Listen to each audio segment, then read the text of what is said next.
Hello, everybody. Welcome to today's episode of my playthrough of the Mass Effect trilogy, started with Mass Effect 1, where I am doing an insanity run featuring my canon Shepard, Jane Shepard.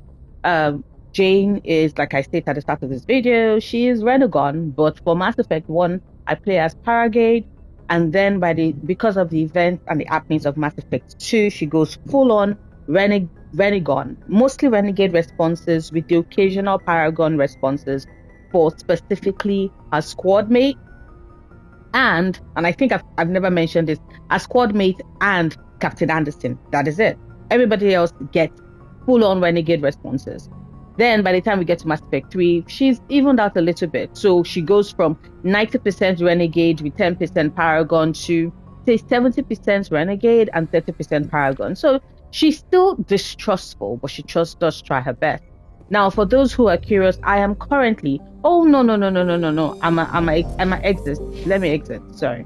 For those who are currently curious, about what it is I'm doing, I want to sort out a couple of the side missions because I am trying to get my charm point to the maximum before I go to Ferris.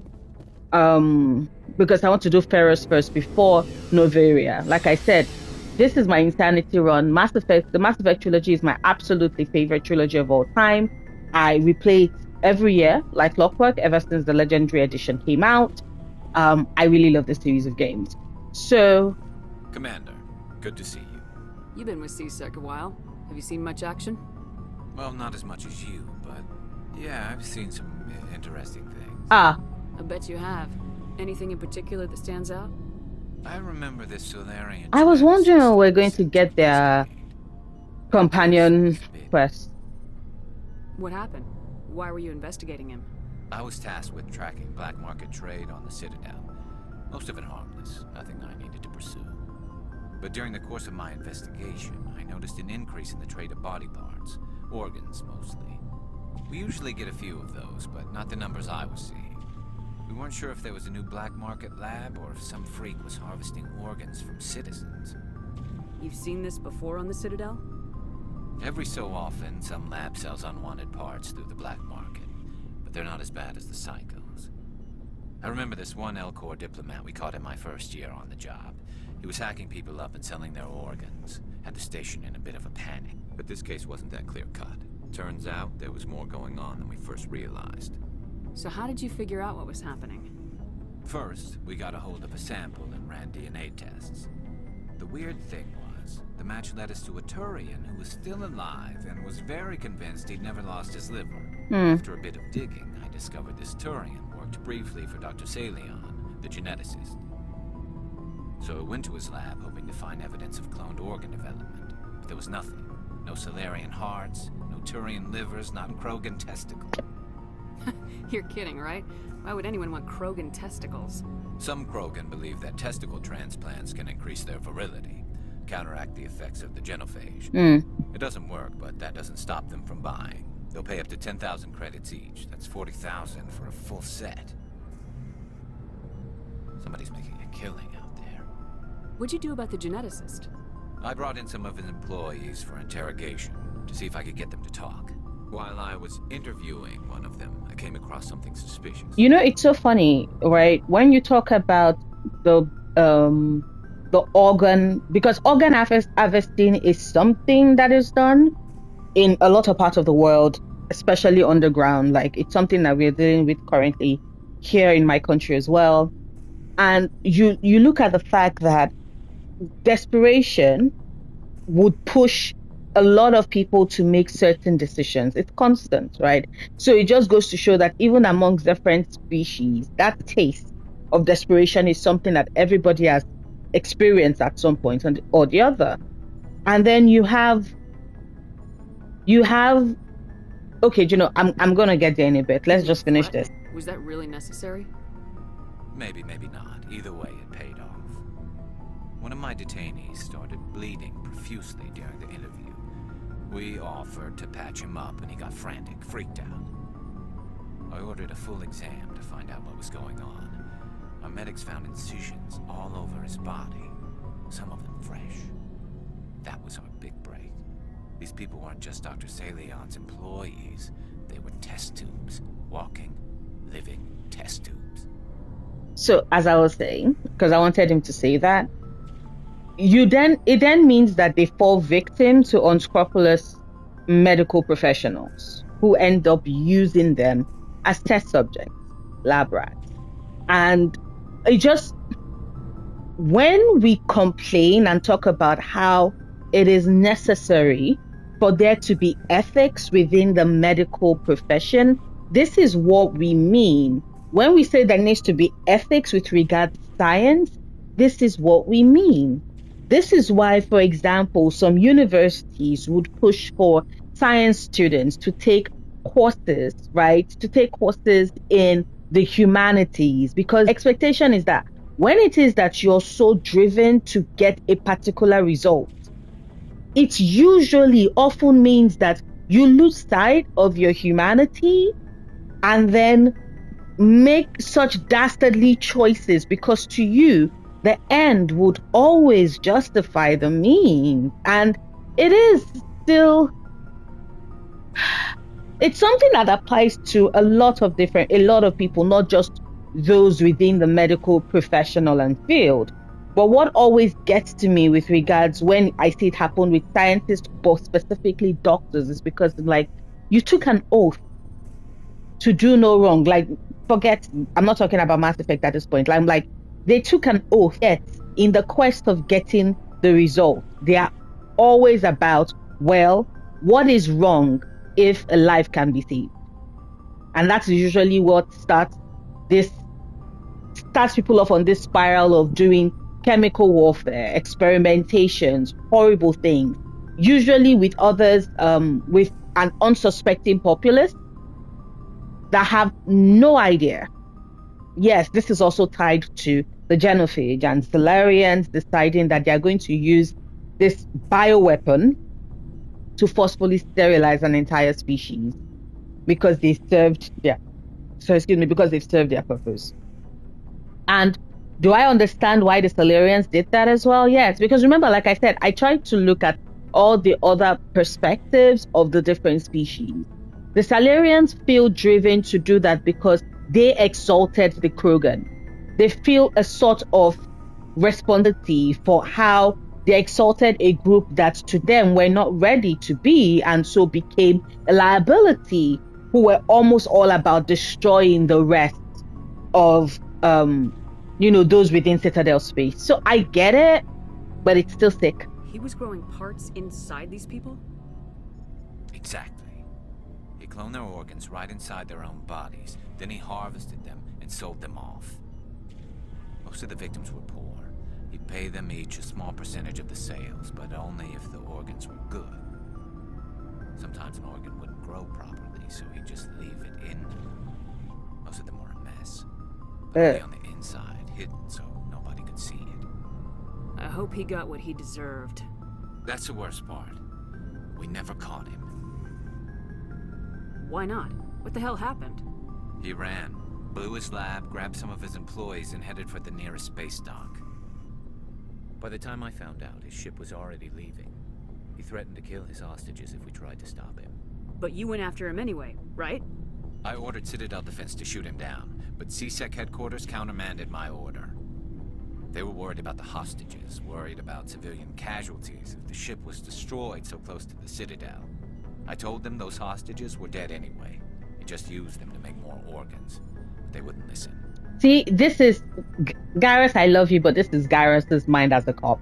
Because if you notice how he did that thing where cops deflect, right? So Shepard is like, he goes all like, my superiors told me not to do that because of the hostages and civilian casualties that might be impacted by the explosion of the spaceship in the Citadel. And he goes all like, I already told them that the hostages were dead. Yes, but you conveniently did not counter that very valid point of what about the civilian casualties of those that would be present with those in the Citadel, right? He's so one-track mind. And remember, I'm playing Paragon. Shepard in Mass Effect 1. So, of course, she wants him to follow the Paragon path. Shepard in Mass Effect 2, ha ha ha! It's not worth the risk. You pursue the vessel and disable it. That's the best choice. They sent the military after him, but he got away just the same. Did. I went to Palin and told him what I thought of him and his policies. He said if I didn't like it, I could quit. Well, I almost did. All they had to do was disable that ship, stop him from running. Maybe the hostages die, maybe they don't, but at least we stopped the bastard responsible for it all. Civilian casualties, every life matters. If you don't care about the fate of those hostages, then you're no better than he is. You're just a terrorist with a badge. Yeah, maybe you're right. It doesn't make it any easier, but I see your point. Just wish I could have stopped him. That's all. Do you have any idea what happened to Dr. Salian? I sent out feelers from time to time, hoping to find something. I thought I'd found him a while back. He changed ships and changed his name to Dr. Hart, his idea of a joke, I guess. I told the military, but they weren't convinced it was him. I got the transponder frequency for his new ship, but I just can't get anyone to check it out. I'll check out the coordinates when I get a chance. I was hoping you'd say that. But Commander, take me with you when you go. If it's Salion, I want to be there when you find him. You got it. You got it. Okay. So, I know that Ashley doesn't Commander. have anything else. Okay. Dismissed, Chief. So, interestingly enough, right, with what we get... Wait, hold up. Am I Commander. sure? Do you have a few minutes to talk? One-on-one? Sure. I was just watching some info. Oh. Oh, before I go, we saw Caden in a news vid about the Normandy. He's cute. Later, sis. Let's pretend this never happened. Are you interested in the lieutenant, Chief? No, ma'am. And anyway, Scuttlebutt says he's already sweet on someone. What's up? You didn't come by to eavesdrop on family mail. Your family seems to be important to you. Yeah, we've always been close. Me and my sisters especially. With Dad on duty so much, I had to help Mom raise them. Did your father serve with the fleet? Yeah, took any crap posting he could get that offered space time. You know what? He worked his ass off trying to get recognized, but he never made it above serviceman 3rd class. He was real proud when I met Chief. First thing he did was salute. Oh. What about your mother? You haven't mentioned her. You must know what military wives are like. Strong because they have to be, able to raise kids while Dad's away on a 6-month cruise. She has a degree in planetary geology. She and Dad both wanted to see new worlds. She gave up her career to raise us, though. You have more than one sister? Sounds like a big family. Yeah, I'm the oldest, then Abby, then Lynn. Sarah's the youngest. She's still in high school.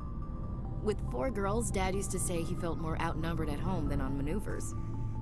You're lucky to have a close family. Sorry, I forgot about your family situation. It's alright. Or lack thereof. Relax, Williams. I've dealt with it. Asked me to clear a bunker of armed hostiles? No problem. Dealing with the foot in my mouth? Not so good with that. Things were tense between Sarah and me for a while. Then we bonded. Sounds like a story. Feel like sharing? Sarah got herself a boyfriend who wanted to go faster than she did. Mike. I didn't think he was a bad kid, just pushy. Lynn would send me these worried vid mails, and I'd tell her to relax. Where were you when this was going on? I was on active duty. Sarah's graduating high school this year. This was only a couple of years back. They were on Amaterasu. At the time, I was assigned to Chernobog. Same cluster, but a dozen LY away. Close enough to talk regularly, too far to make it back in an emergency. I couldn't afford a fast packet flight. No means If you no. liked her, he wouldn't be pushy. Yeah, of course. If he didn't ask at all, I'd wonder if he thought Sarah was ugly. Damned if you do, damned if you don't. Mike came thought to they'd say go for hi. a romantic walk in the woods, because he figured it was past baby. time they did the deed. She levered Mike face first into a tree and left. Didn't have a scratch on her. Good thing Good on Mike had her. also learned some kind of self-defense. I took emergency leave and walked Sarah to school for a few days. Oh, okay. Sorry. Next question. Compub is a bit... He wants to sit beside me and be like, Why didn't you tell the police? I'm gonna keep you She said company it wouldn't solve the real problem. whilst you She record. and Mike would both become household names. It was a small colony. I said it was her call to make, that we should let her do it her way. Mom was pretty pissed about that. You said all of your sisters learned self-defense? Lynn did pistol practice, but didn't like it. She's kind of nervous. Sarah took Aikido. Abby decided to learn the sword. She always was a little weird. Likes big skirts and tops you have to tie her into. My kind of They girl. did great things to her figure, though. Mm-hmm. So, what did you learn? One of Dad's friends taught me Marine hand to hand. You traveled all the way home to walk your sister to school. It was only a dozen light years, like a day's cruise. It's not like I was going to Earth or something. Day out, Mike was waiting for us. Sarah had told her friends, so everyone at school knew what he did. He wasn't happy. I wanted to snap him in half, but Sarah gave me this look, this let me handle it, I need to do this alone look. She kept her cool, God bless her, as he screamed in her face. She just let him vent. Then he tried to punch her. Audacity. I swear, she just flowed around him. Next thing I knew, he's face down on the sidewalk, and there's blood everywhere.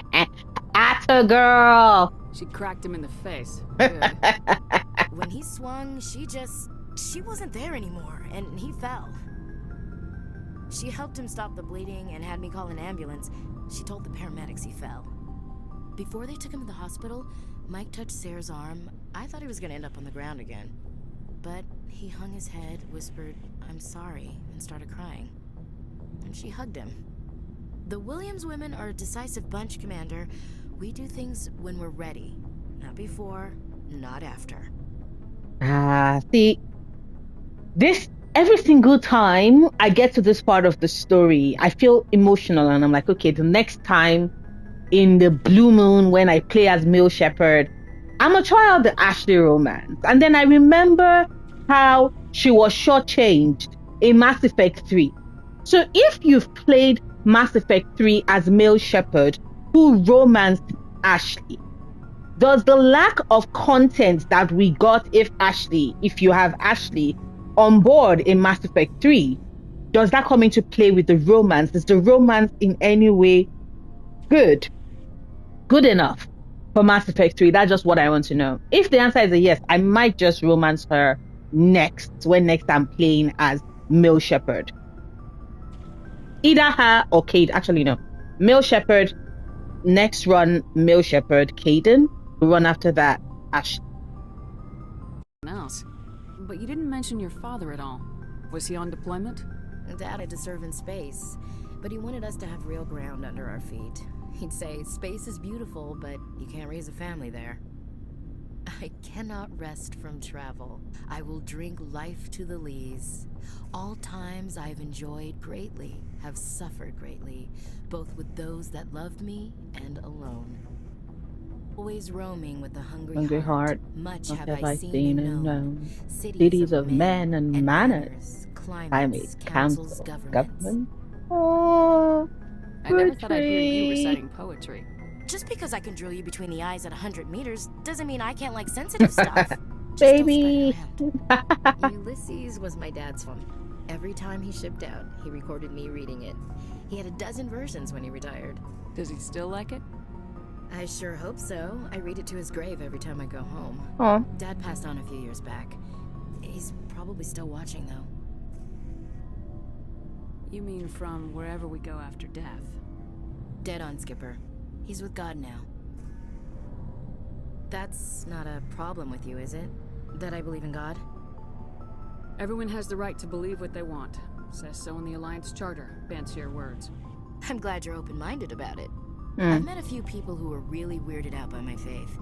Because I work in space, I can't believe in a higher power? Jeez. Hello, have you people looked out the window? How can you look at this galaxy and not believe in something? I should get back to my duties. Didn't mean to take up so much of your time. Dismissed, Chief. Ma'am. Also, the comment about her baby sister speaks to when we talk about like toxic masculinity, because you see, Mike probably really likes Sarah, but because probably joking with his friends tends to all of that. The fact that she didn't let him humiliated him in front of his friends, who most likely were laughing and mocking about it. And then he cannot process that emotion. He cannot process that what he considers disgrace, whatever, if you want to call it that. And so he lashes out at her and she kicks his ass in public, which is why he then follows it up with a sorry, because he recognizes that he's been a dick. And the only reason why he's acting that way is because he's being edged on by his supposed friends. Sad. Yeah. But the Reku is so much. There's the stiletto, but also there's no stiletto 5. Nope. Okay. Let's see. I need to see because I want to sell some of this. I want to sell some of this pretty quickly. Right? I want to sell some of this to Solaris. I would have given him Prodigy, but I do want to give. Okay, sorry. I want to give Prodigy 4 to Liara. So let's give Hayden. Yeah. Yeah. Garrus is up to date. Right. Let's go give you the shotgun. I think katana is always solid. Yeah, katana is always solid. Okay, so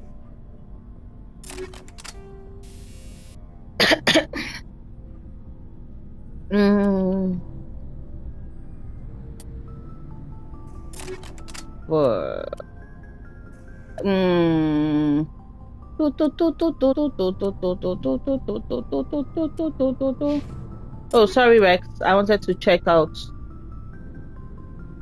medium armor, but like, yeah. We are gonna. Okay, so shield recovery and hardening. Yes. So hold up, Caden. Yeah, I never did give you ablative clothing. What else? I think that's about all I wanted to get for Caden. Then Tali and Yara would be last. Tali, giving you a shotgun, baby girl. Ta ta ta ta ta ta ta ta ta ta ta ta ta ta ta. Yeah, because every time I'm bringing you on board, it is when it is time to shoot at some shoot at some gap. So yeah, it's always hard getting good Quarian armor unless I want to get it during Bring Down the Sky, which is, you know, always something to consider. Yeah. Scorpion 1. Liara. Okay. Sorry. Baby girl. Yes, stiletto 4. And yeah, I don't think there's a stiletto 5, is there? No, there isn't. Okay. So we are good, right? Yes. Okay. Hey, Rex. What do you want, Shepard? Why did you become a mercenary? Lots of reasons. Such as? Such as, I needed to get out of our system. I needed to eat. I needed to survive. Why not stay and help your people? I tried to help. That's why I had to leave. What happened? I was betrayed. I was head of a small tribe. We were trying to restore order after the war, but the other tribes were against us. They followed Jared, one of the few warlords who survived the war with the Turians. But he was old, and so were his ideas. He wanted to continue the war. He wanted us to fight. Turians, Solarians, each other. It didn't matter who, as long as we were fighting. What did you want? I just wanted Jared to shut up, to stop his ranting. I wanted him to stop leading the tribes astray. But he couldn't understand how much things had changed. We didn't have the numbers to go to war. Even if we did, the genophage made sure we couldn't replenish our numbers fast enough. I told them all to forget about war. We needed to focus on breeding, at least for one generation. And for a while, we were getting through. Some of the tribes started coming around. I take it the warlord didn't appreciate that. Of course not. No, he didn't. He arranged a crush with the tribes, a meeting on neutral ground. He wanted to talk. We met at the Hollows, near the graves of our ancestors. The skulls of our dead laid bare to remind us where we come from, and where we all go. It's as sacred as any Krogan place can be. Violence is forbidden. Sounds like a trap to me. You must have suspected as much.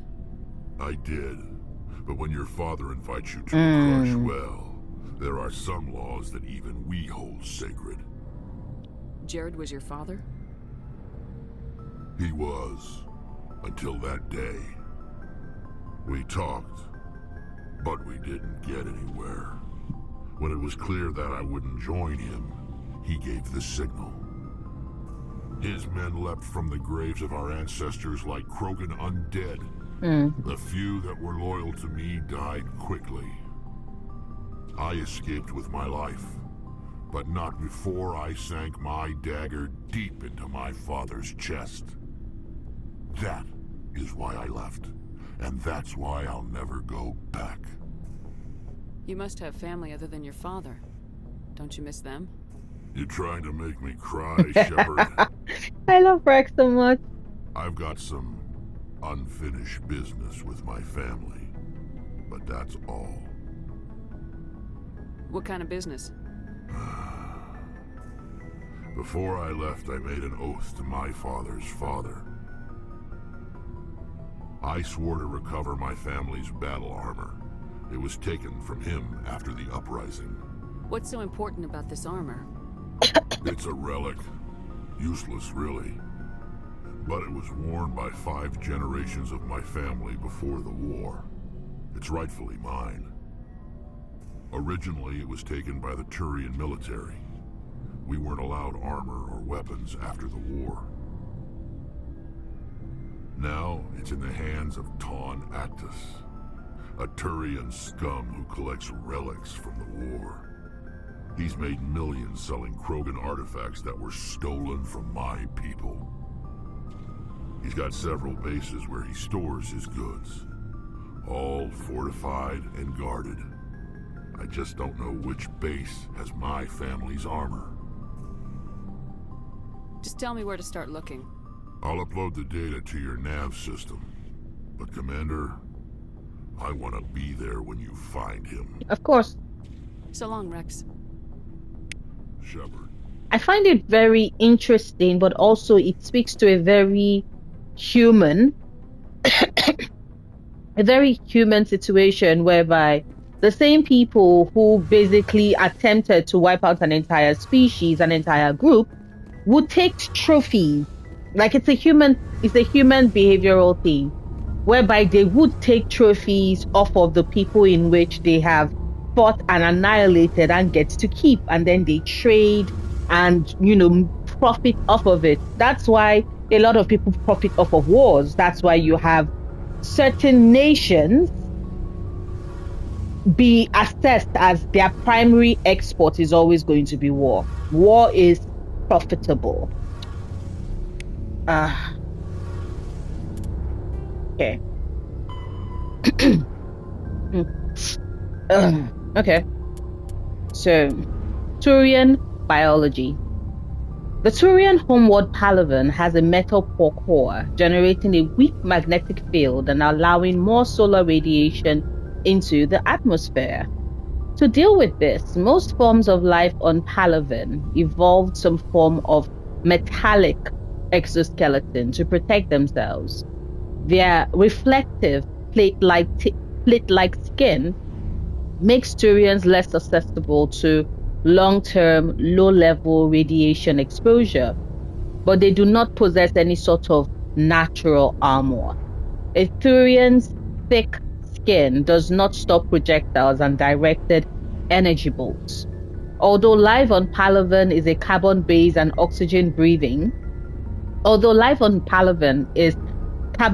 and oxygen-breathing, it's built on dextroamino acids. This places the Turians in a distinct minority on the galactic stage. The Quarians are the only other known sapient dextroprotein race. The food of humans, the Sari or Salarians, who evolved in level amino acid-based biospheres, will at best pass through Turian systems without providing any nutrition. At worst, it will trigger an allergic reaction that can be fatal if not immediately treated. Okay? Non-council races, Krogan culture. The Arch Krogan homeworld conditioned the Krogan psychology for toughness, just as it did the body. Krogan have always had a tendency to be selfish, unsympathetic, and blunt. They respect strength and self-reliance and are neither surprised nor offended by treachery. The weak and selfless do not live long. In their culture, looking out for number one is simply a matter of course. After their defeat in the rebellions, the very concept of Krogan leadership was discredited. Where a warlord could once command enough power to bring entire solar systems to heel and become overlord, these days it is rare for a single leader to have more than 1,000 warriors swear allegiance to him. Most Krogans trust and serve no one but themselves. This solitary attitude stems in part from a deep sense of fatalism and futility, a profound social effect of the genophage that caused Krogan numbers to dwindle to a relative handful. Not only are they angry that the entire galaxy seems out to get them, the Krogan are also generally pessimistic about their race's chance of survival. The surviving Krogan see no point in building for the future. There will be no future. The Krogan live with an attitude of kill, pillage, and be selfish, for tomorrow we die. Like, it's just so sad. It's legit so sad. Okay, sorry. Also, today's drink of choice is just plain water.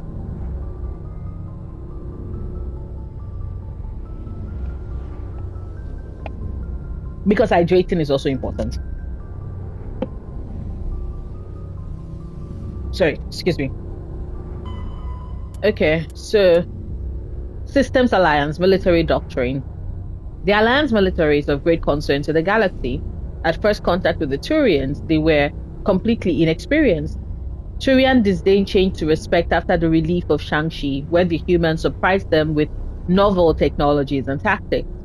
The human devotion to understanding and adapting to modern space warfare stunned the staid council races. For hundreds of years, they had lived behind secure walls of long-proven technologies and tactics. The council regards the alliance as a sleeping giant. Less than 3% of humans volunteer to serve in their military, a lower proportion than any other species. While competent, alliance soldiers are neither as professional as the Turians nor as skilled as the Sari. Their strengths lie in fire support, flexibility, and speed. They make up for lack of numbers with sophisticated technical support, VIs, drones, artillery, electronic warfare, an emphasis on mobility and individual initiative. Their doctrine is not based on absorbing and dishing out heavy shocks like the Turians and Krogan. Rather, they bypass enemy strong points and launch deep into their rear, cutting supply lines and destroying headquarters and support units, leaving enemies to wither on the vine. On defense, the human military is a rapid reaction force that lives by Sun Tzu's maxim: he who tries to defend everything defends nothing. Garrisons are intended for scouting rather than combat, avoiding engagement to observe and report on invaders using drones. The token garrisons of human colonies make it easy for alien powers to secure them, for which the Alliance media criticizes the military. However, the powerful fleet stationed at phase gate nexuses, such as Arcturus, are just a few hours or days from any colony within their sphere of responsibility. In the event of an attack, they respond with overwhelming force. FTL drive charge.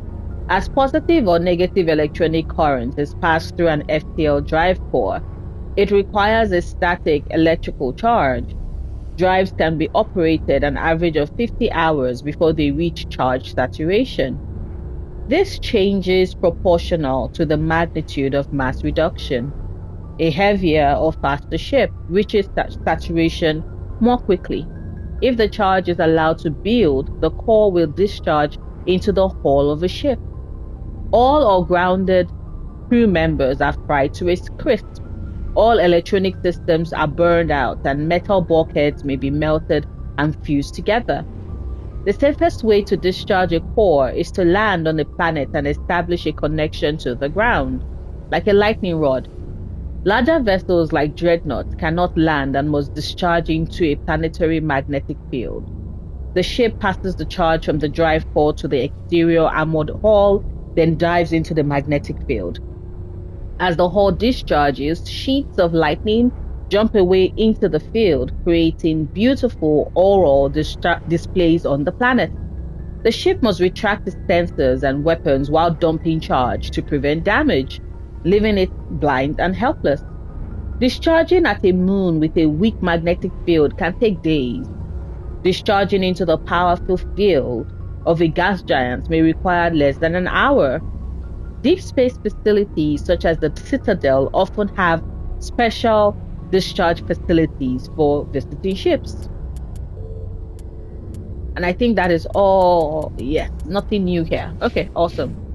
So, Sally. Shepard, I'm glad you're here. No, Good feeling to see you better. smiling again, so to speak. I'm sleeping much better now. I guess I'm getting used to how quiet your ship is.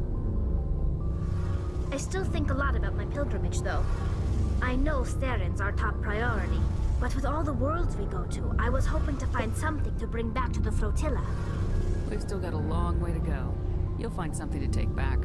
Yes, but it cannot just be some derelict ship my people can use for salvage. It has to be more than that. There's a lot expected of me. What's so special about you? It's my father. He's the senior member of the Admiralty Board. He's one of only 5 people who can overrule the decisions of the Conclave for the good of the migrant fleet. My father is responsible for the lives of 17 million people. Our entire race is in his hands, and I'm his only child. So are you some kind of heir to the Quarian throne or something? No, it doesn't work that way. My father's position isn't hereditary. I'll probably never serve on the Admiralty Board myself. Officially, I'm just the same as any other citizen. But it doesn't work that way in practice. People have always treated me differently because of who my father is.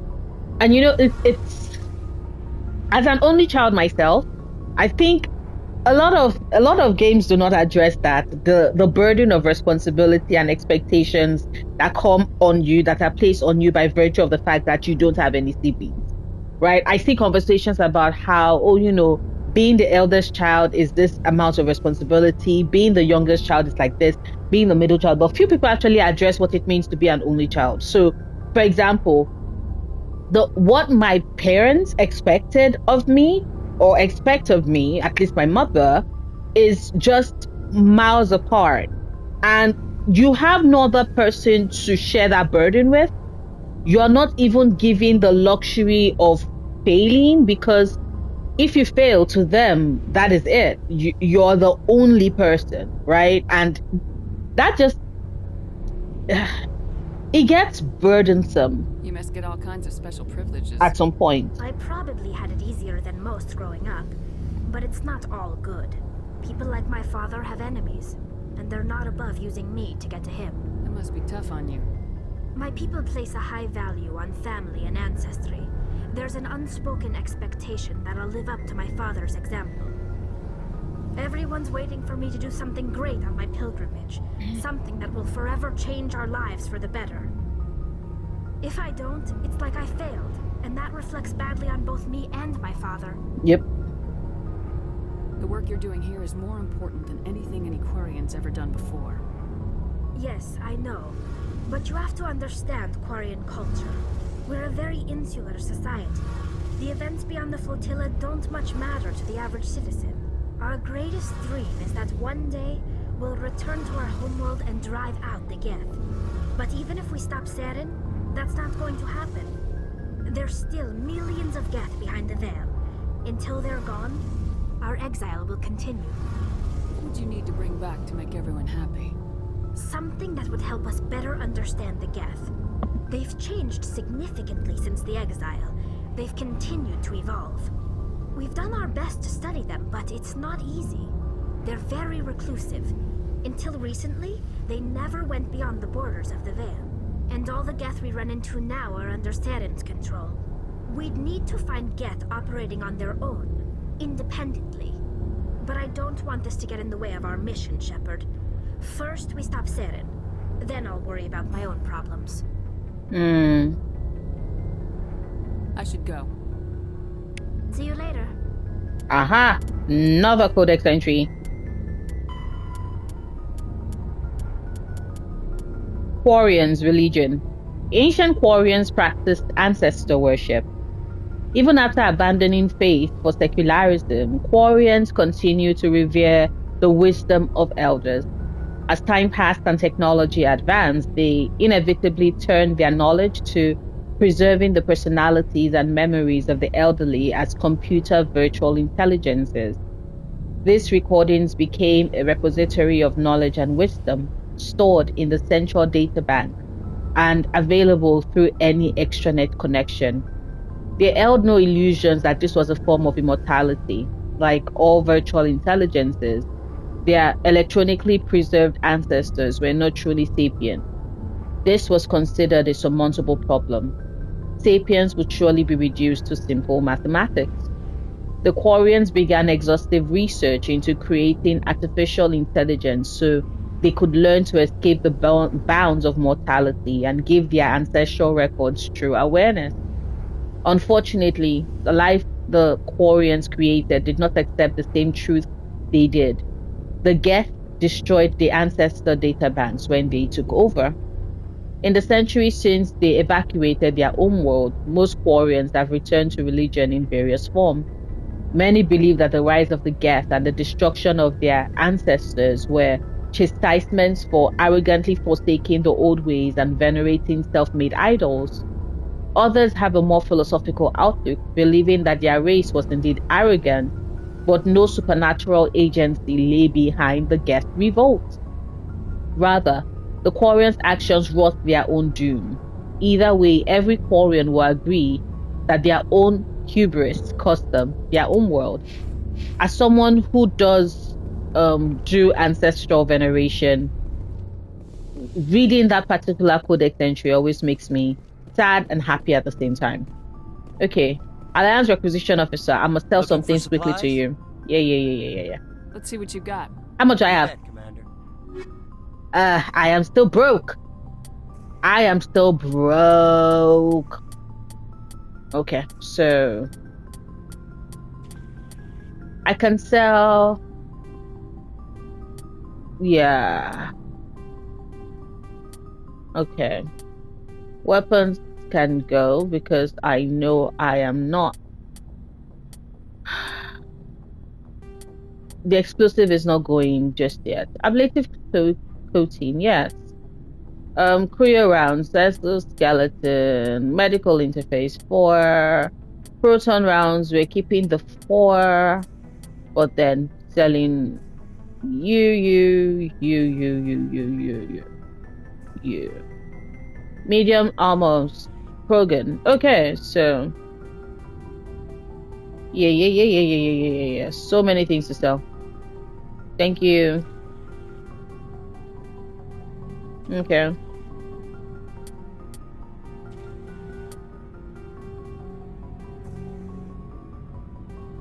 Okay, we're going to keep. Oh, yeah. I'm not passing rounds because all of you are like 3. So 3 all the way down to 1. I'm selling. Not just to create space, but also for the money. Awesome. Oof. The sniper rifle. 7. Do I need you yet, though? I'ma wait a bit. Okay? Okay, so... But wait, hold up. Did you say 7? Looking for supplies? Yes, I am. Let's see what Hold you up. got. You bet, Commander. Let's see. Oof. 7 is pretty. I cannot avoid it. I cannot avoid it. I'ma buy you. Thank you. Shepard, let's look at the equipment. We're changing. Beautiful. Just sexy. We gotta sell the Naginata next time we have the chance. Let's see. Caden, I know Liara doesn't have anything new, but Caden, do you have anything new? Because I've talked to everybody. Do you have some time to talk now, Commander? Okay. Of course. Have a seat. We've played it pretty close to the book. Technically, so he's far, not sitting. but we're a long way from backup. We've got some tough calls to make. I'm just saying, try to leave yourself a way out. I've seen what cutting corners can do, and I'd hate to have that happen to you, Shepard. Commander.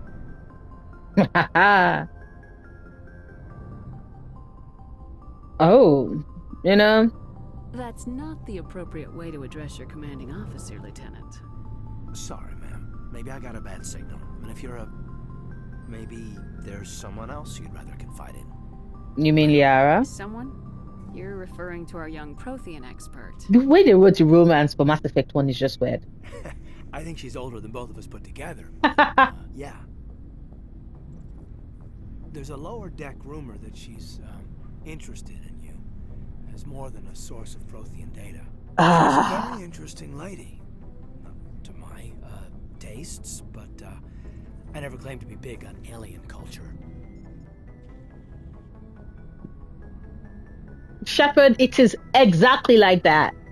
It is exactly like that. Like, Caden is cool, but we're not romancing Caden in this run. And we are big on alien culture because we're getting with the Asari in Mass Effect 1, and then we're getting with the Turian in Mass Effect 2, and continuing our relationship with Turian in Mass Effect 3. So... You seem awfully worried about my personal affairs. Which is very inappropriate. We don't have much downtime these days. I like being around you, but I don't want to take up your personal time. I have never, usually, because I always shut down Caden early, and this is my first time of like,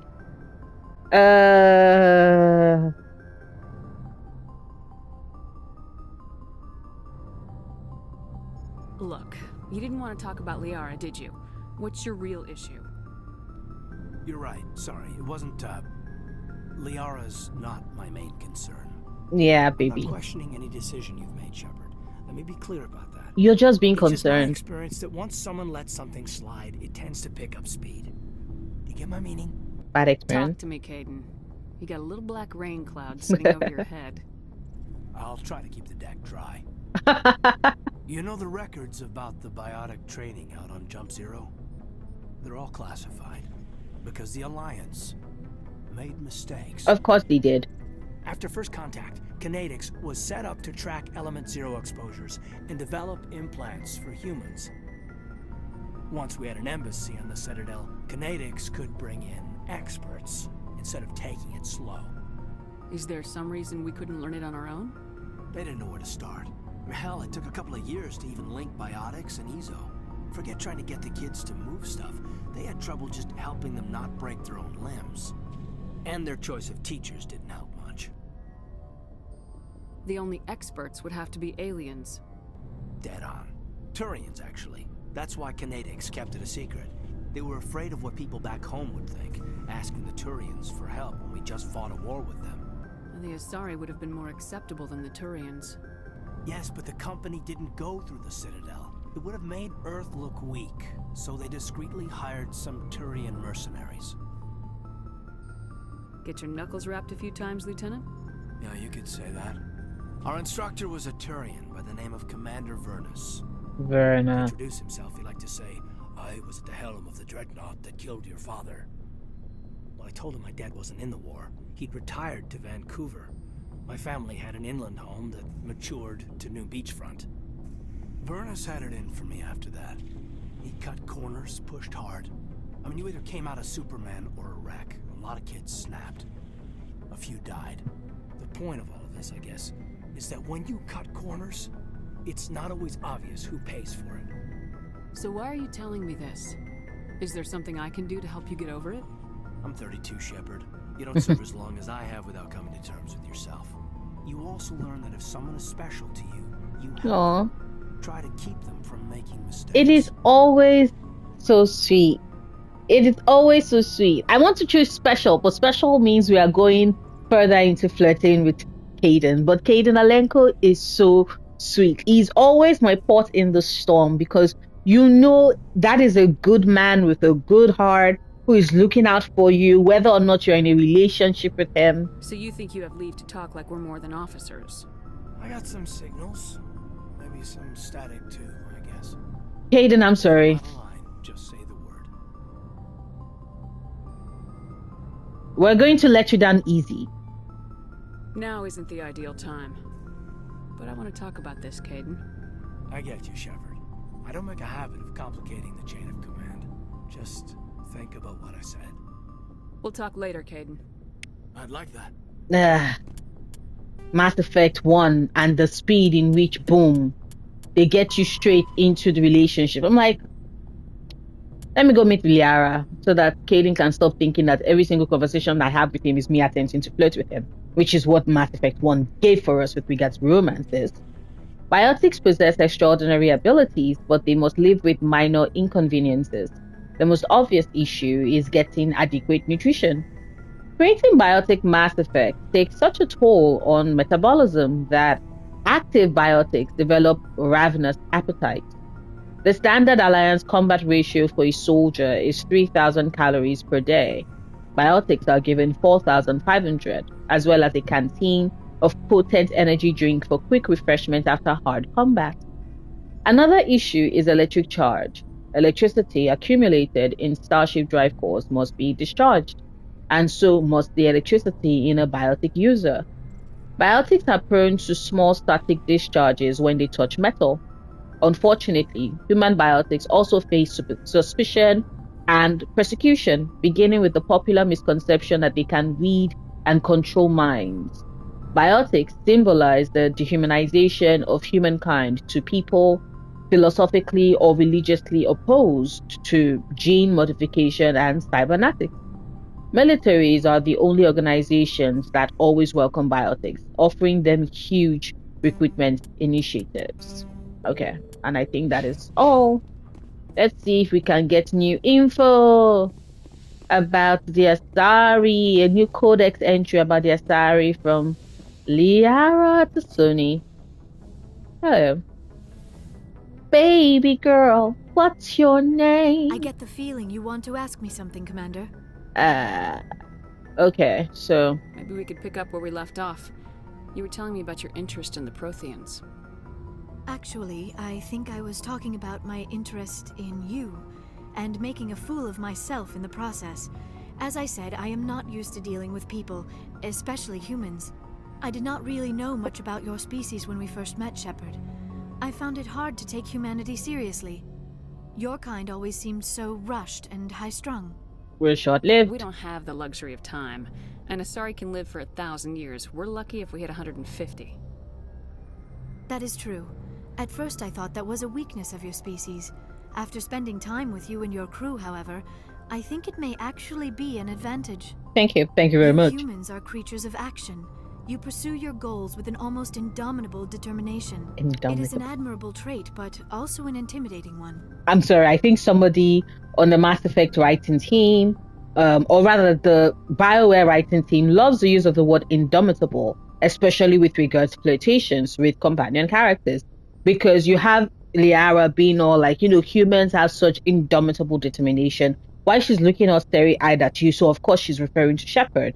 But then if you play Dragon Age in Inquisition, you had Solus be all like, especially if you're playing a mage. If you're playing a mage Lavellan that Solus is flirting with, so that is a mage female elven inquisitor that Solus is flirting with, he'll be like, oh, you would love to see your indomitable focus brought to this. And I'm like,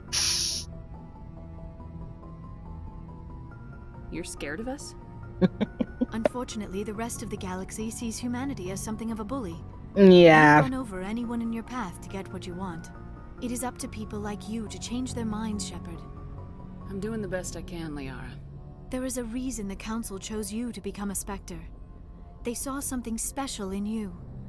The best of what humanity has to offer. I looked into your history. I know what happened on Akuz. The fact that you survived shows a remarkable strength. You didn't need to go behind my back. I would have told you whatever you wanted to know. I apologize, Commander. After our last conversation, I was afraid I would say something stupid again. I wanted to know more about you. To understand what made you into the woman you are. There is something compelling about you, Shepard. Are you sure you're interested in me? Or is it my visions of the Protheans? Good question. I admit, your connection to the Protheans had something to do with my initial interest, but it has grown beyond that. You intrigue me, Shepard, but I was not sure if it was appropriate to act on my feelings. I thought there might already be a relationship between you and Lieutenant Delanco. The fact that you're female is an option, like, sorry, your Shepard is bi. It's not that The serious. Lieutenant and I are just friends. Nothing more. My mistake, then. I am not as adept at understanding human relationships as I thought. It's the writing, But what Liara. about I don't blame you.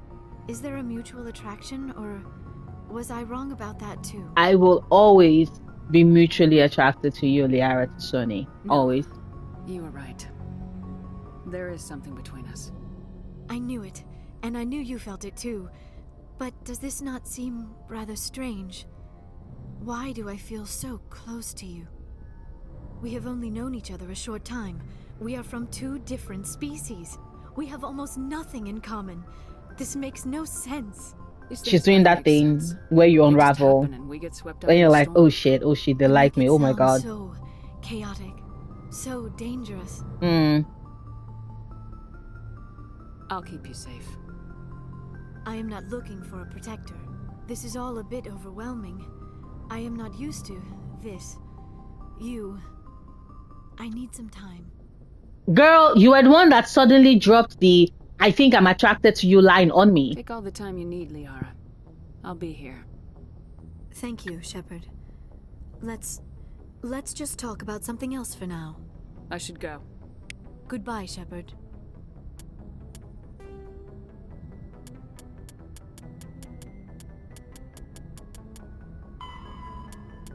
Asari religion. The pantheistic mainstream Asari religion is Tiari, which translates roughly as all is one. The faithful agree on certain core truths. The universe is a consciousness. Every life within it is an aspect of the greater whole, and death is a merging of one's spiritual energy back into the greater universal consciousness. Tiarists don't specifically believe in reincarnation. They believe that spiritual energy returned to the universal consciousness upon death will eventually be used to fill new mortal vessels. Tiari became popular after the Asari left their homeworld and discovered the ability to meld with nearly any form of life. This ability is seen as proof that all life is fundamentally similar. Tiari priestesses see their role as promoting unity between the disparate shards of the universe's awareness. Before the rise of Tiari pantheism, the Asari religions were as diverse as their political opinions. The strongest survivor of those days is the monotheistic religion worshipping the goddess Athame.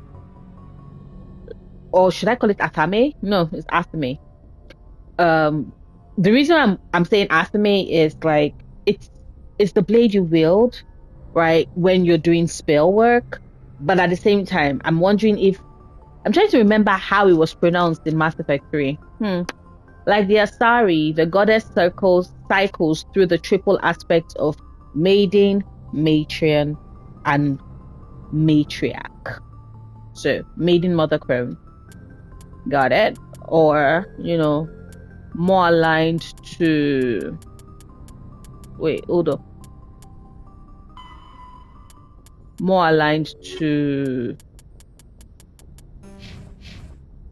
Yeah, I think that was taking inspiration from Maiden Modern Crow.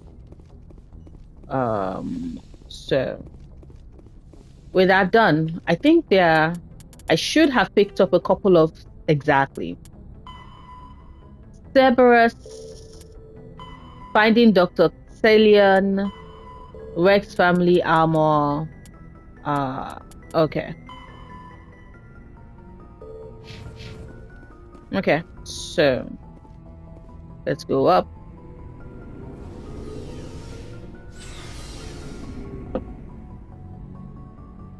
Oh shit, I forgot.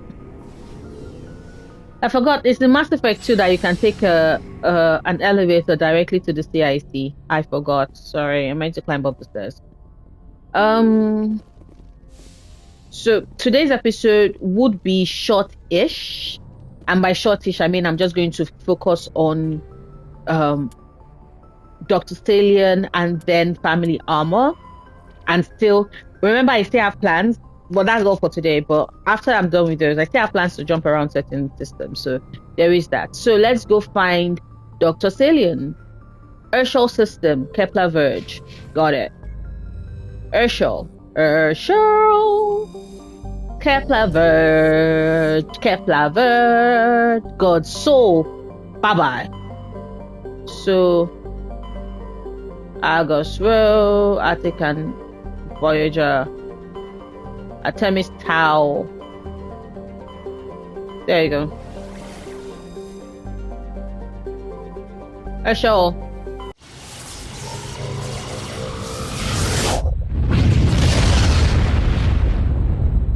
Yep. This is where we're coming to. MSV Fadel. But I want to see if there's any... Are there any... Thank you. We got platinum. Thank you very much. Thank you for your service. Klobaka.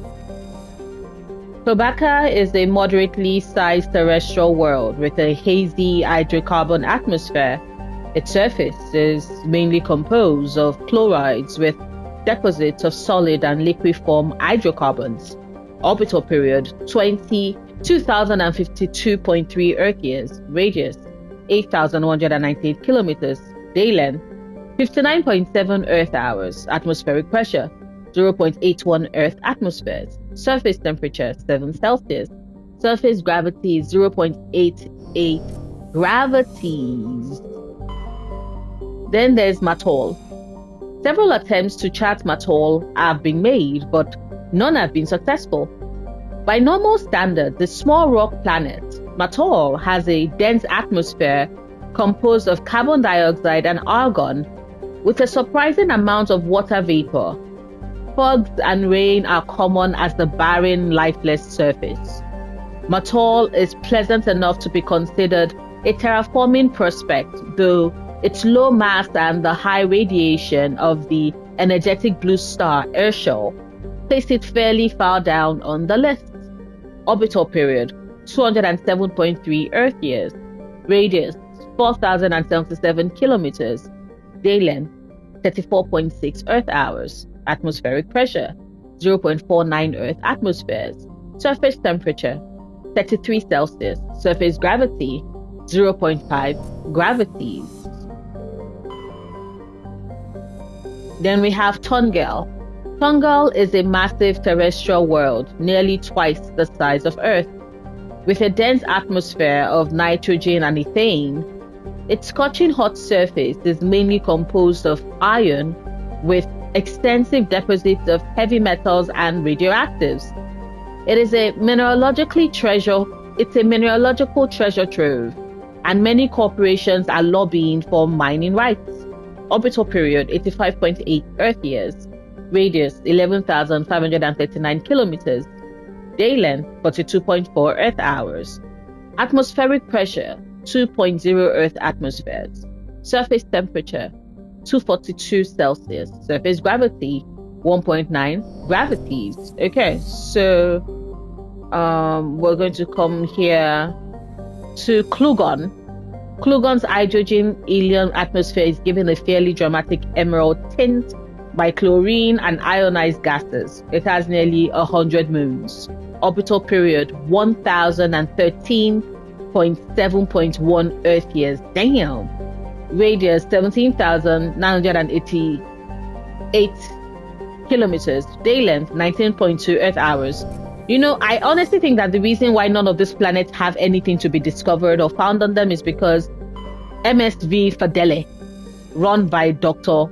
Art, you know, had to clear up all the systems so that nobody is tempted to come anywhere near it. So the Fidele is a Kowloon class modular conveyor of human design. In addition to the standard cargo bay, the hull has several biological research models attached. Registry, private owner, Dr. R.R.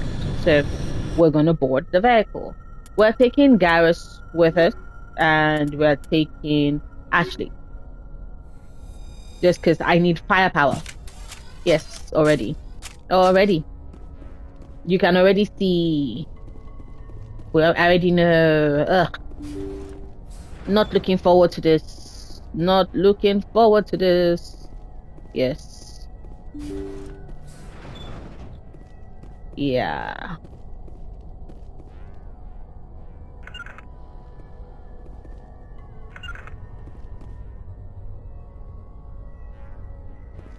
Okay. I want them to start coming. They are going to start moving forward. Are they? No, they are not. Dang it. Oh, fucking hell. They are in fucking corners. They are in the corners. Yes, I know. I can see you, fucking test subject. Wait, hold up. It just occurred to me. Girl, hold up. What are we using? Yes, it's incendiary rounds. Awesome. Oh. Yeah.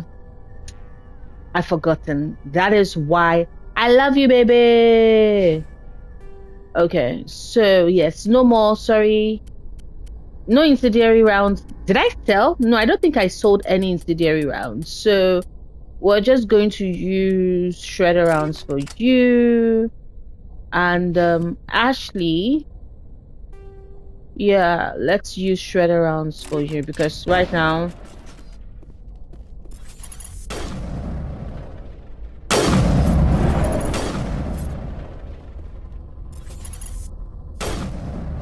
okay. Thank you. Yeah.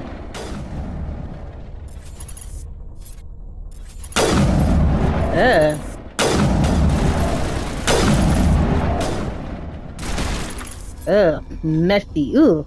I hate the way they sound. Ooh. I hate the way they sound. There's one somewhere there. There's one there. Thank you. Ugh. That's it. Bag 'em and tag 'em. Thank you, Ashley. I appreciate your support. Thank you. Thank you. Thank you. Wait, hold up. Because I was like, there needs to be a door. I'm like, there needs to be a door.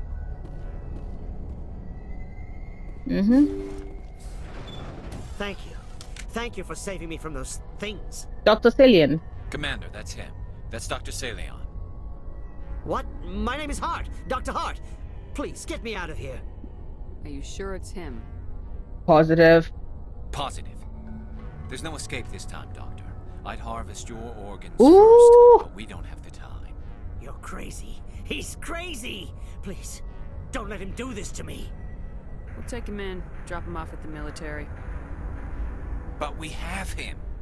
We can't let him get away. Not again. If he dies, we'll never know what he's been up to, or how he did it. We'll take him in, interrogate him, and he'll serve his time. Okay. You're right. Thank you, Garrus. You're a very lucky Solarian. You owe the commander your life. Oh, thank you so very much. For real? Boy! The fuck are you doing? So he dies anyway. What was the point of that? You can't predict how people will act, Garrus, but you can control how you'll respond. In the end, that's what really matters. Yeah. I don't think I ever met anyone like you, Commander. Thank you, Well, I Garrus. guess we're Thank done you. here. Yes. I'm about to become the love of your life. You better get used to it. But also at the same time, we didn't kill him in cold blood. I shot him at the back because his dumbass thought he could escape. He was in the middle of fucking space. And there was no exit. That motherfucker, that dumbass, I killed him for his sheer stupidity because we are right in the middle of motherfucking space. And he was running. There is no exit. My dude, where are you running to? Where the fuck are you going? Such a weirdo. Salian's medical equipment is stained with the blood of many species. Pale blue, violet, orange, and more than a few dark red. But his work has ended here. Time to head back to the Normandy. Thank you. Yo, Salian, thank you for stuff I'm stealing from you, by the way.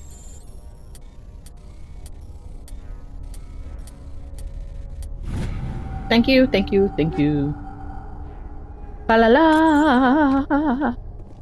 Okay.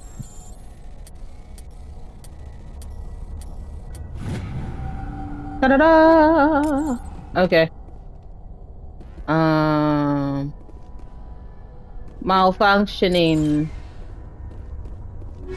Yes. Thank you.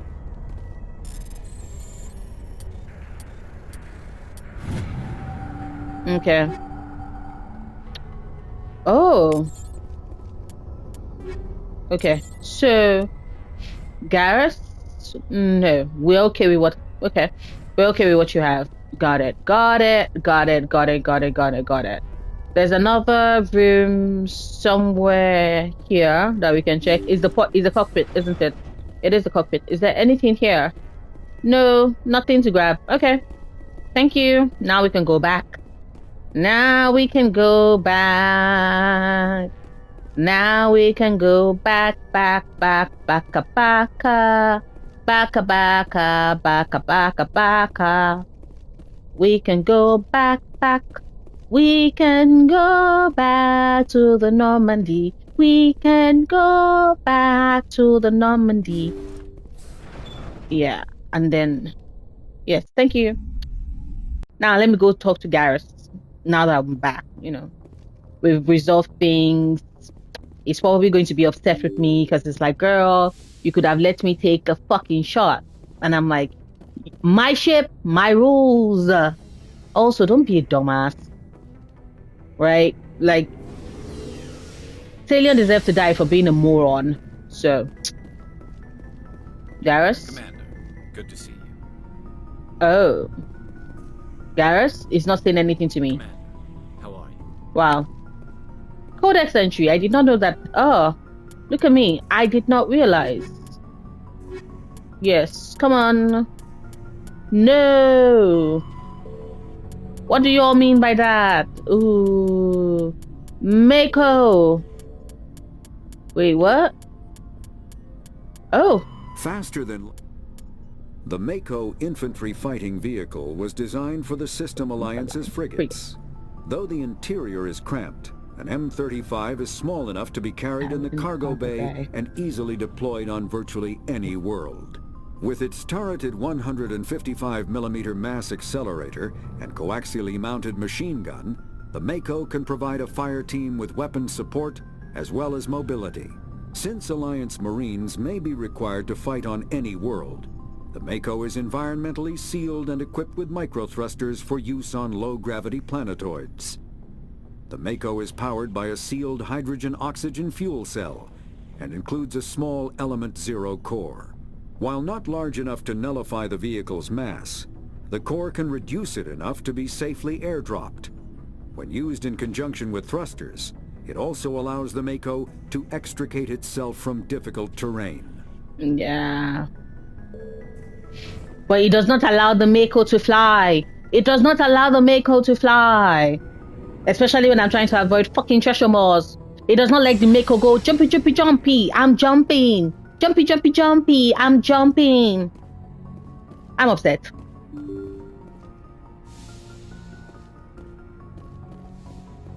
Okay, so journal. Yeah. Okay, family armor. Argos Rome. So we're going to Argos Rome. Somewhere in Argos Rome. How convenient. How convenient. Argos Row. Argos Row. Argos Row. Yeah. Hydra. So either Hydra or Phoenix. Hold up. Let's see. Have I gone to Hydra before? Ooh. It's very loud. It's very loud. You all need to always be careful about your hearing. Oh yes, Medghost. I've come here before there. So yeah, definitely not in Hydra. So maybe Phoenix? Maybe Phoenix? Patashi? Patashi is a sun-blasted terrestrial world whose atmosphere was blasted away millennia ago by the star Phoenix. The surface is scorching hot and mainly composed of iron with deposits of tin. Due to its relatively low density, Patashi is tidally locked to Phoenix.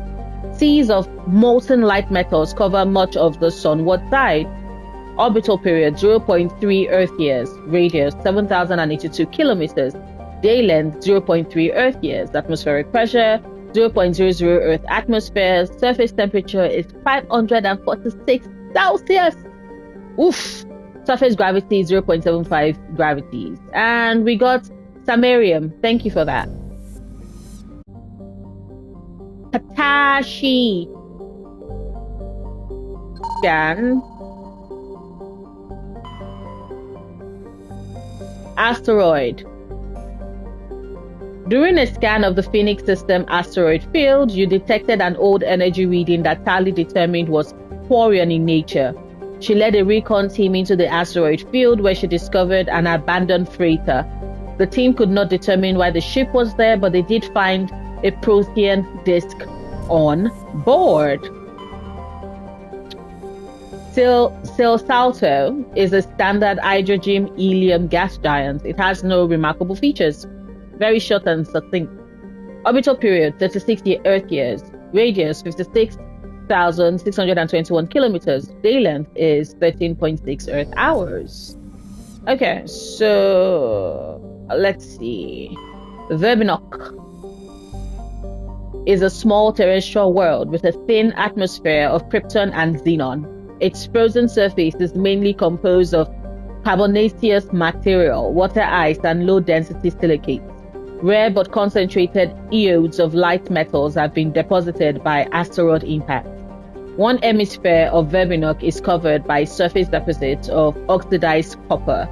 Approximately 270 years ago, a Turian bulk gas transport was attacked by pirates in the Phoenix system.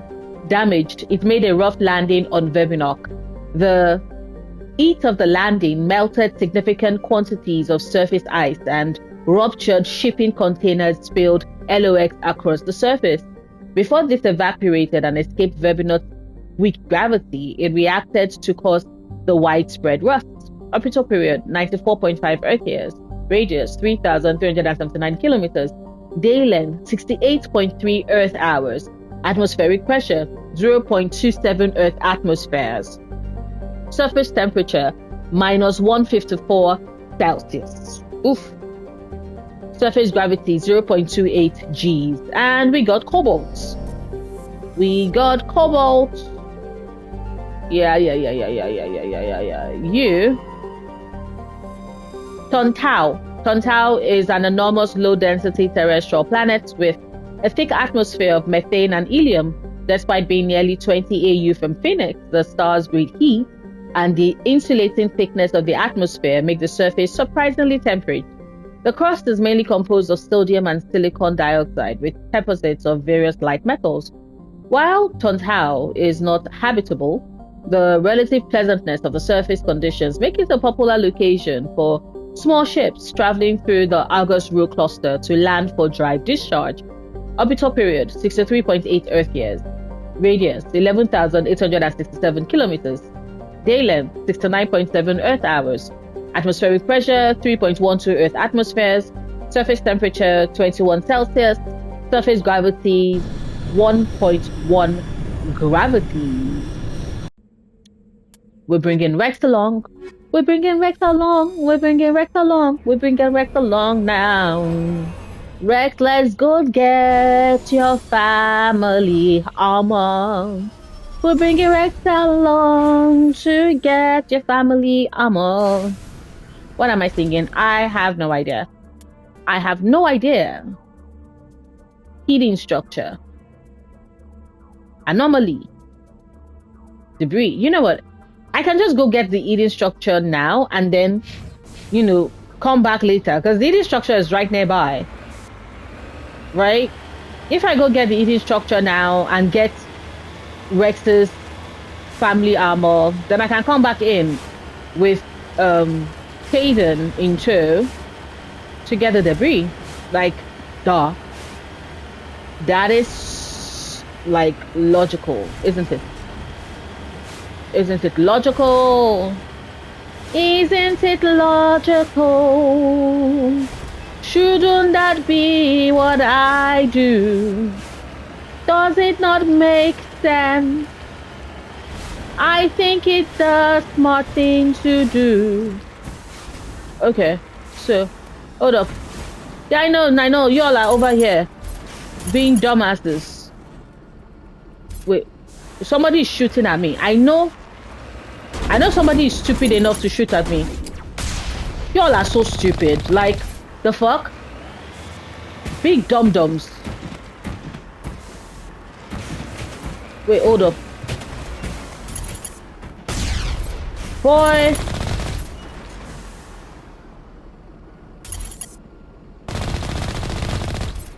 Like, fuck. Y'all are so irritating. I'm driving the Mako, baby. Why would you think you stand a chance? I am driving the Mako. The fuck? Shooting at me. Dumbasses. Okay, first and foremost, let's see.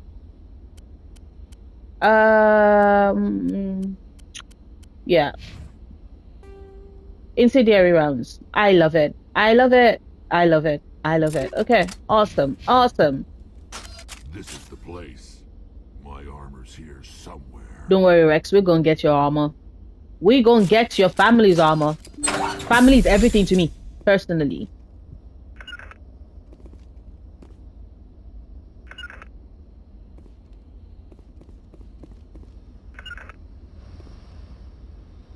Yes, thank you. Now, let's see. Yeah, they're gonna start coming now. Yeah, I know.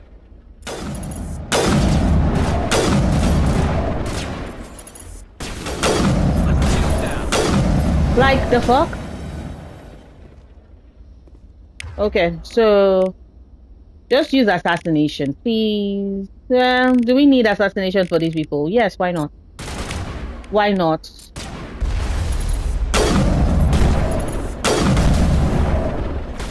For real? Ugh. Yeah. I'm using assassination as well.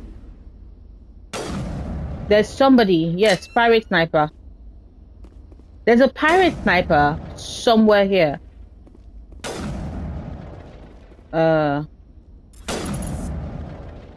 Okay, hold up. I can see your leg. Yeah.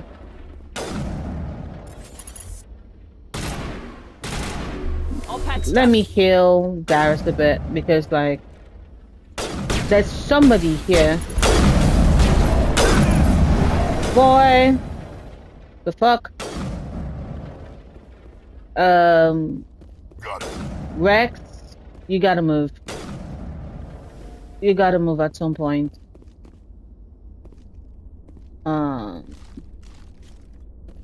Yeah.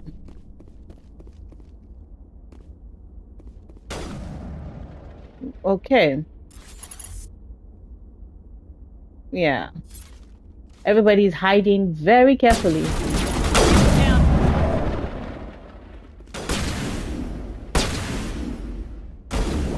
Yes.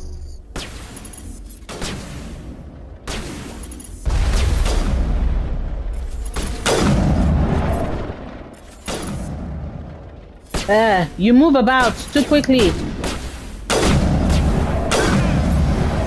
Thank you. You move about too quickly. Okay, so let's see. There's a fucking ass. Yeah. There's someone here. I knew it. Yeah. I knew it. Oh wait, hold up. That's true. I have squad points. I'll load them in after this. Okay.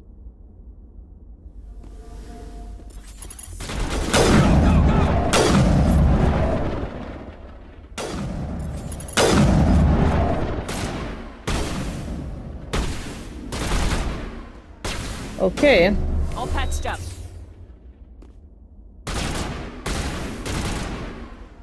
Uh-oh. Go, go, go! Okay. You have a lot of audacity. Imagine coming for me like that.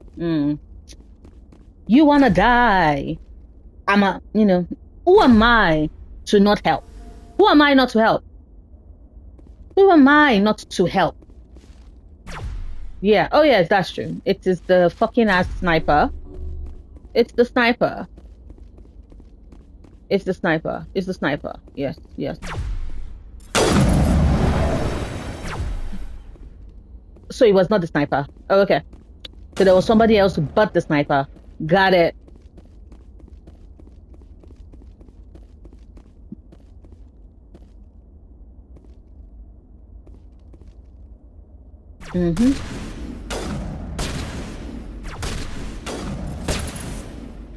Sniper, come up. Oh, yeah. Somebody already beat me to it. I think it was Garrus. Oh, I could have just busted the fuel tanks. Did not notice them. I did not notice them. The fuel tanks would have gone boom, boom. The fuel tanks would have gone boom, boom.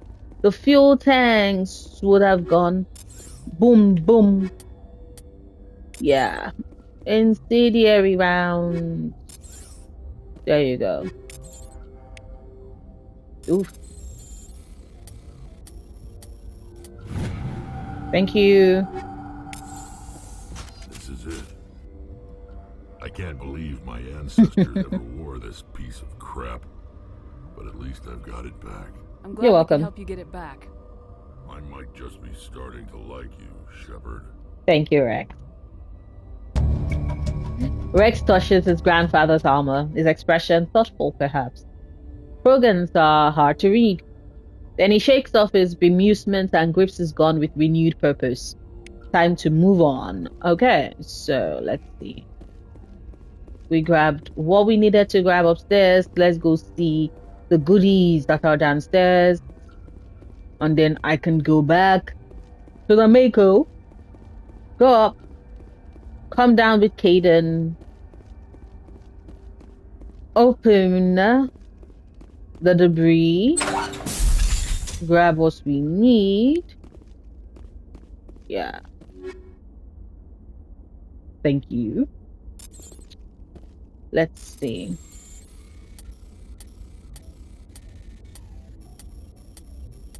Yes. Thank you very much. Oof. Okay. So with that done, we can go. There you go. You need to run, Shepherd. You need to run. She is panting because she is tired. She is panting because she is tired. Let's get into the Mako. Return to the Normandy. Drop down with Caden. Then we're going to go back in again. Yes, go back in again.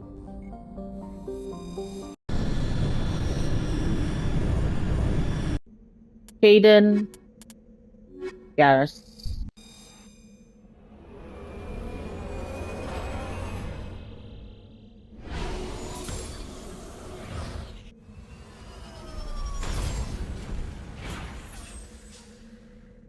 Okay.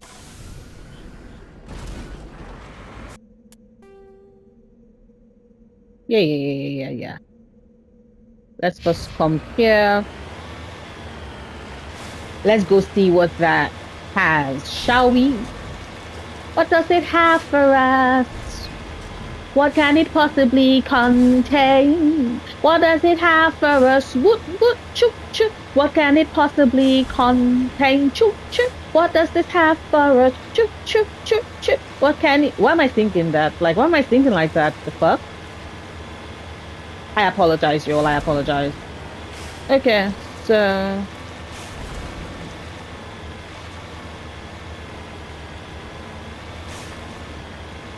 Please don't let there be a treasure more in this world. I am begging. I am begging. Fucking treasure mores. Okay.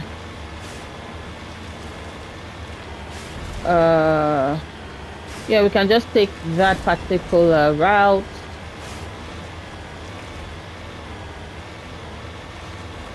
Yes.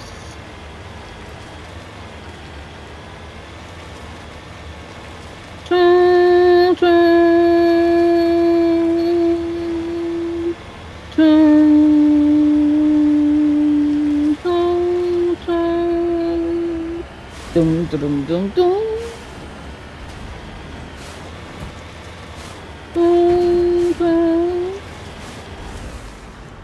Okay. There you go. There you go.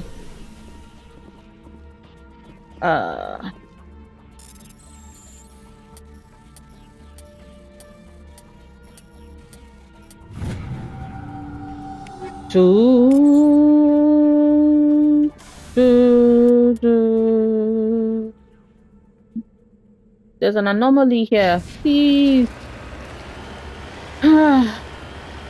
Don't be a fucking ass treasure more. I beg of you. I beg of you. Do not be a fucking ass treasure more. I beg.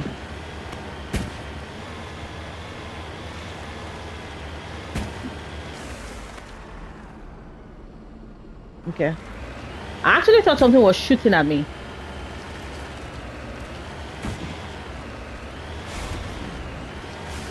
But nah, it's the sound of me riding on the fucking mountains.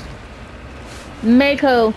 Go Mako, go Mako, go. Go Mako, go Mako, go. You can do it, Mako. You can do it, Mako. You got this, Mako. You got this. Ooh, go Mako, go. Yeah, there you go. See, Mako. We're making money. We're making money right now. We got some mercury, and we're gonna get paid for that mercury. Okay, so hold up. Yes, thank you. Oh, yay! Mako, she made it. She made it. Okay.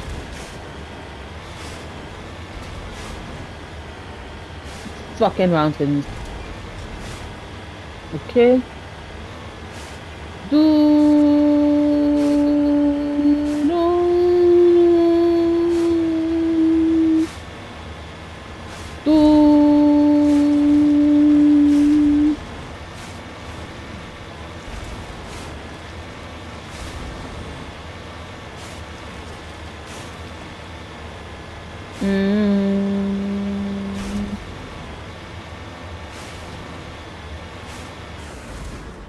Yeah.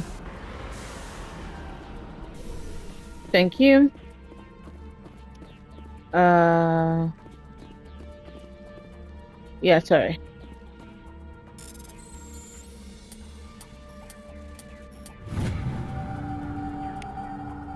You found one of Matriarch Delinaga's writing on this body. It's possible the writings came from the nearby ruins. Let's go to the nearby ruins. Let's go to the nearby ruins. Which is this one? Which is this one? Yeah. Yeah.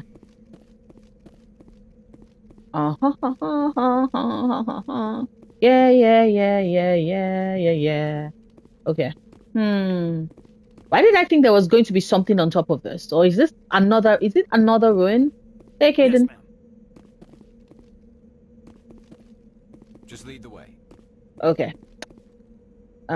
So apparently there's nothing on this particular ruin. I just wasted my time. Yeah. But if nothing on it, why make it climbable though? Why make it climbable? Right? Like, it's a logical question to ask, isn't it? If nothing to find, why can't I climb? That just rhymed. Okay, so let's go back and see if 1. Does Garrus have anything new to say to me? 2. Does Wrex have anything new to say to me? Let's see. Garrus? Commander, what can I do for you? Something bothering you? It's Saren. I'm starting to wonder whether we'll ever find him. Well, technically, we've not been looking for him yet. He's got those damn Geth. Don't worry, like, currently I'm not doing much. I'm just doing side missions, because, we're getting close, Garrus. You know.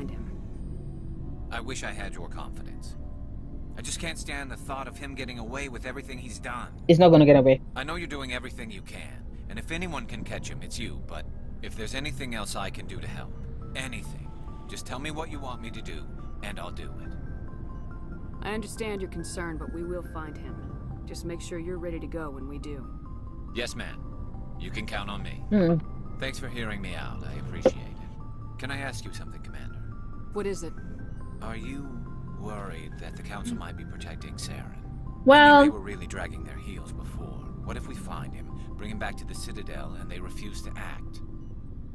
I get the feeling this isn't a question. Speak your mind, Garrus. Well, maybe we shouldn't give them the chance, Commander. In my opinion, Saren's too dangerous to be kept alive. Too much could happen. He could escape, or the Council might let him go. If we find him, when we find him, I say we make sure we stop him permanently. That's his all. Saren won't listen to reason. If he forces my hand, I'll kill him in a heartbeat. But only if it's absolutely necessary. But what's the point in keeping him alive? It just gives him an opportunity to escape or convince the Council to listen to him. And what about the Geth? They might try to free him.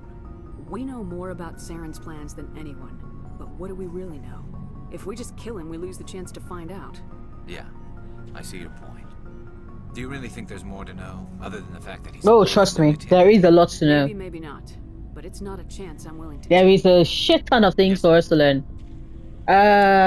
New codex entry.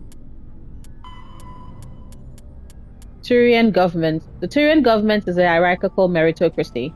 While it has great potential for misuse, this is tempered by the civic duty and personal responsibility Turians learn in childhood. Turians have 27 citizenship tiers, beginning with civilians, client races, and children. The initial period of military service is the second tier. Formal citizenship is conferred at the third tier, after boot camp. For client races, citizenship is granted after the individual musters out. Higher ranked citizens are expected to lead and protect subordinates. Lower ranked citizens are expected to obey and support superiors. Promotion to another tier of citizenship is based on the personal assessments of one's superiors and co-rankers. Throughout their lives, Turians ascend to higher tiers and are occasionally demoted to lower ones. The stigma associated with demotion lies not on the individual but on those who promoted him when he wasn't ready for additional responsibility. This curbs the tendency to promote individuals into positions beyond their capabilities. Settling into a role and rank is not considered stagnation. Turians value knowing one's own limitations more than being ambitious. At the top are the Primates, who each rule a colonization cluster. The Primates vote on matters of national import. They otherwise maintain a hands-off policy, trusting the citizens on each level below them to do their jobs competently. Turians enjoy broad freedoms, so long as one completes his duties and does not prevent others from completing theirs. Nothing is forbidden. For example, there are no laws against recreational drug use, but if someone is unable to complete his duties due to drug use, a supervisor steps in. Judicial proceedings are interventions. Peers express their concern and try to convince the offender to change. If rehabilitation fails, Turians have no qualms about sentencing dangerous individuals to life at hard labor for the state.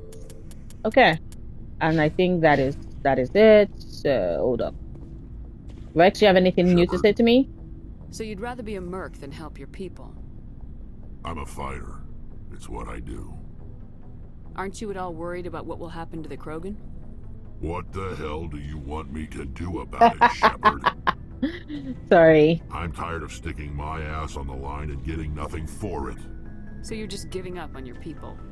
I gave up on fighting for a lost cause. I'm no hero, Shepard.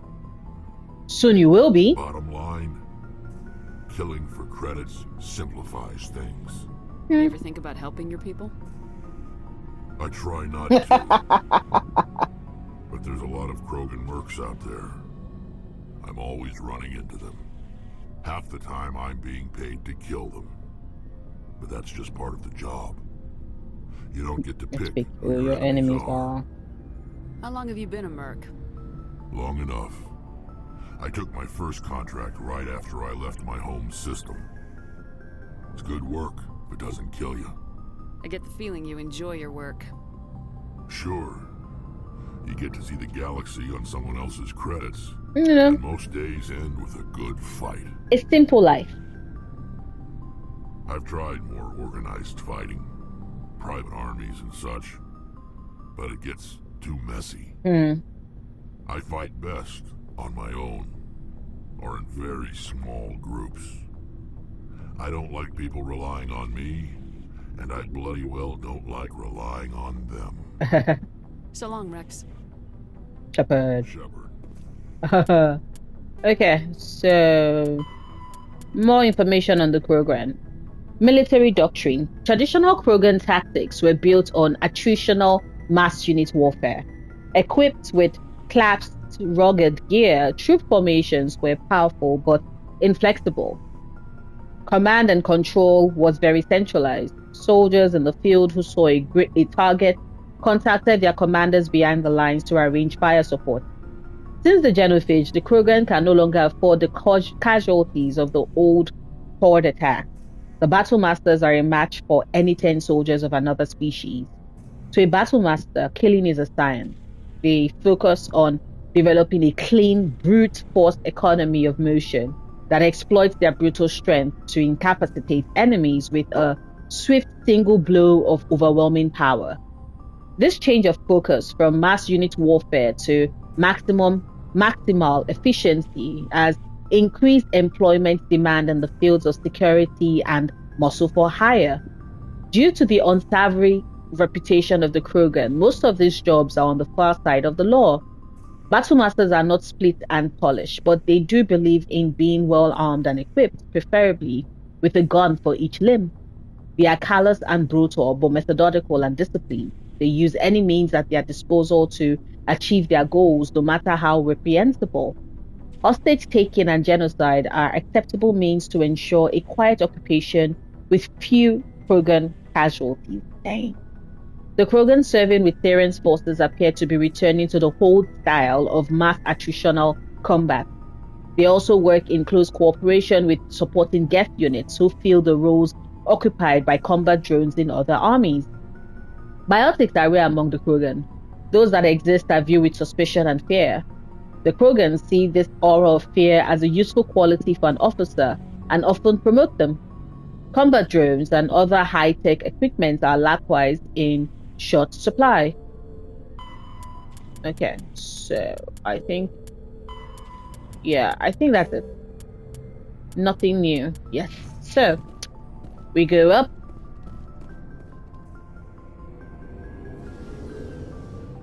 And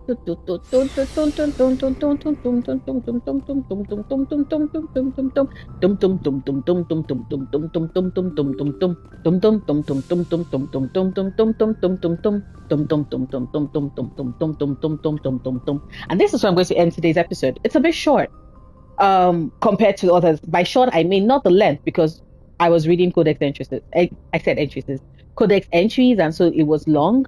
But with regards what I did, it was only for Garrus and Wrex, but we have completed 2 of the companion quests. I might end up doing the stuff for Admiral Kahoku in tomorrow's episode.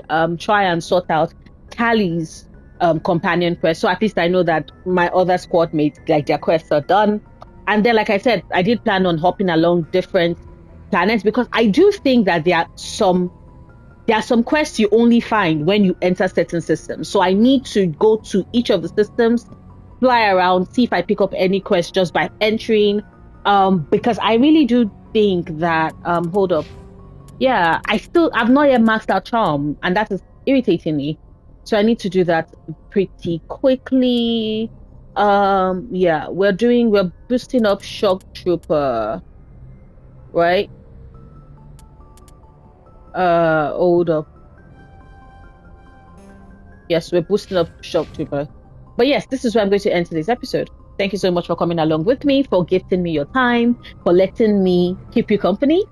I'll see you tomorrow with a new episode where I am hopefully slowly coming to the end of this batch of side quests, because I'm certain you all are just like Noria, we're bored. Just get to Ferris and Novaria and Vemar and Elos and let us like move through this game. But like, I'm sorry, y'all, it's insanity. I need to get the XP. I want to do everything because I always try to go for a semi-completionist run, no matter how many times I'm playing playing a game. So yeah. So yeah, see you tomorrow for the next video. Bye.